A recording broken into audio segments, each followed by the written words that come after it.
Member from Niagara Falls. Thank you, Mr. Speaker. My question is to the Premier. Last night in my riding in Niagara Falls, I hosted a healthcare town hall with my colleague from Nickel Belt. You can say there isn't a crisis in healthcare. Well, we had people talk about issues like long-term care, mental health access, hallway medicine, and so many other problems.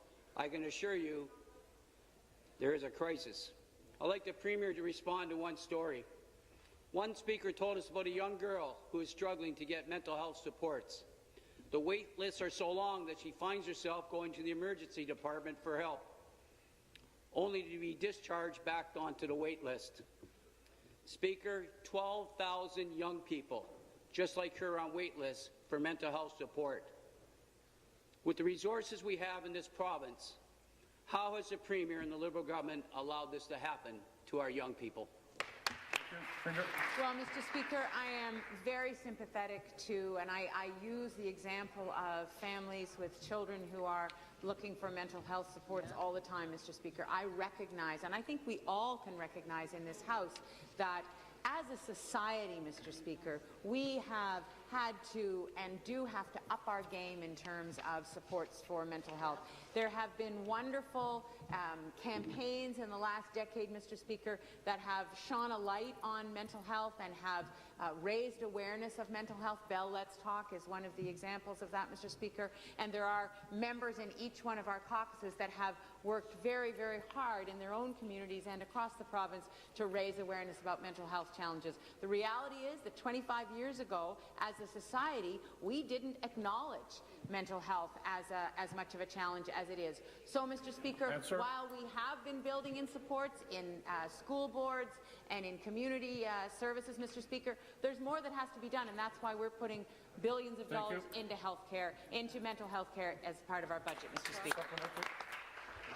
Thank you, Mr. Speaker. And back to the Premier. I can tell you last night the stories were shocking, and there was tears everywhere, including mine. At our healthcare town hall last night, we heard from individuals whose grandmother was in hospital. She was waiting for a bed in long-term care. She needed to be in long-term care, and when waiting in the hospital for long-term care bed, she was being charged by the Niagara health system. She received a bill for over $3,000. Speaker, will the Premier explain why seniors in our province are getting charged thousands of dollars for a stay in a publicly funded hospital, simply because her Liberal government has created a shortage of long-term beds? Thank you. Mr. Speaker, I would have to have the details of that situation. I don't know the details of that situation, and Mr. Speaker, certainly we recognize that if someone needs long-term care, Mr. Speaker.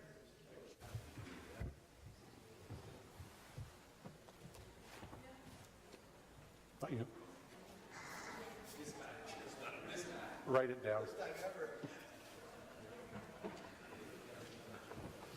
Premier.